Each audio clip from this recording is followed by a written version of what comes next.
Hey everybody, I'm Charlie, and in this series I'm going through the life of Alexander Hamilton, loosely following along with the musical.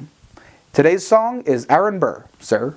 In this song, Hamilton meets Aaron Burr for the first time in New York City in 1776. Hamilton grills Burr for details about how he graduated from Princeton so quickly. While Burr offers Hamilton some advice and a drink, they come across the rowdy trio of John Laurens, Hercules Mulligan, and the Marquis de Lafayette. The trio profess their commitment to the Revolution, but when they invite Burr to join in, he chides them for being so outspoken. Like all of the songs in the musical, this one takes many events that happened over the course of years and compresses them to fit a tighter narrative. Hamilton, Burr, Laurens, Mulligan, and Lafayette did not all happen to meet in a bar in 1776. In fact, I'm not even sure all of these people ever actually met each other. Still, there's a lot of truth in the dynamics of these characters, especially as relates to Hamilton, which is all conveyed pretty quickly using the shorthand of immediate camaraderie over the course of the next few songs. We'll unpack the real lives of some of these characters over the course of the next few episodes.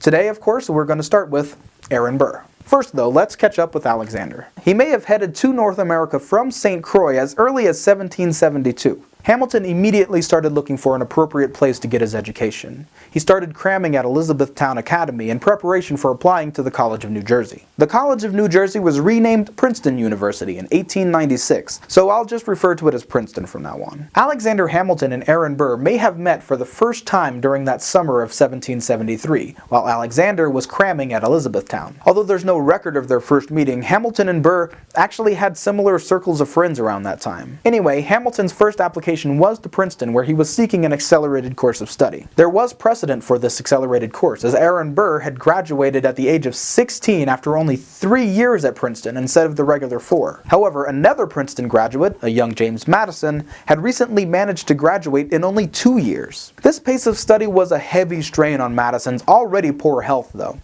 and it likely made the trustees at Princeton hesitant to take on any more accelerated students. It's interesting to compare these three men's educations here. Madison graduated from Princeton in only 2 years, though he was already 18 when he entered. Burr entered at the age of 13 and graduated in 3 years.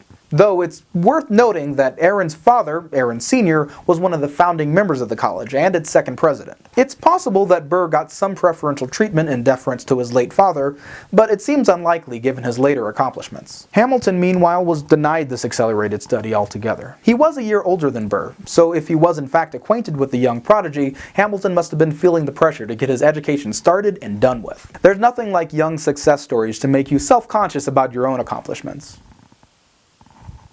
Hamilton ended up getting into King's College in New York, which is where he'd stay until eventually the Revolution came to him. Aaron Burr's life has some parallels to Hamilton's, but also some pretty drastic differences. For instance, Burr was even more of an orphan than Hamilton was. His father was the Reverend Aaron Burr Sr., the president of Princeton. In fact, he was president of the college while the college moved from Newark, New Jersey to Princeton, New Jersey.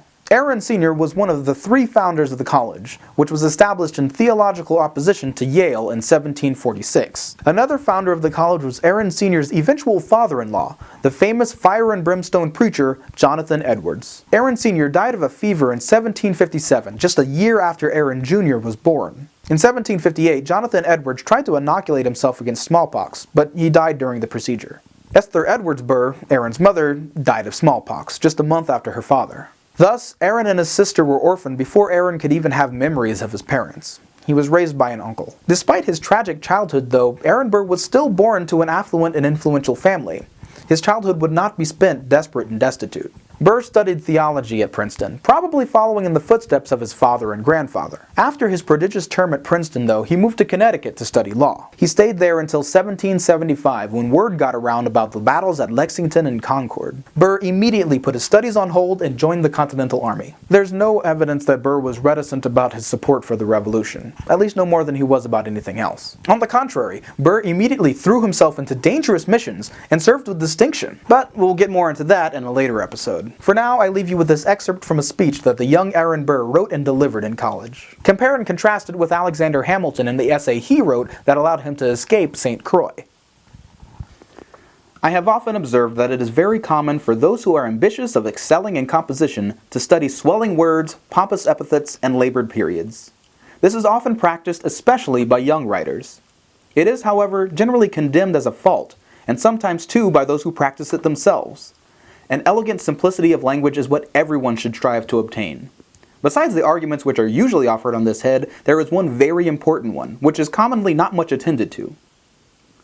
It is the business of every writer to acquire command of language, in order that he may be able to write with ease and readiness and, upon any occasion, to form extempore discourses. Unless he can do this, he will never shine as a speaker, nor will he ever make a figure in private conversation. But to do this, it is necessary to study simplicity of style. There never was a ready speaker whose language was not, generally, plain and simple. For it is absolutely impossible to carry the labored ornaments of language, the round period, or the studied epithet into extempore discourses, and were it possible, it would be ridiculous. We have learned, indeed, partly from reading poetry and partly from reading vicious compositions, to endure and too often to admire such stiff and labored discourses in writing. This reason, among others, may be assigned for it, that however such false ornaments may please for a time yet, when a long and steady attention is required, we are tired and disgusted with everything which increases our labor, and diverts the attention from the subject before us. A labored style is a labor even to the hearer. A simple style, like simple food, preserves the appetite, but a profusion of ornament, like a profusion of sweets, palls the appetite and becomes disgusting. Thanks for watching. I'll see you next time.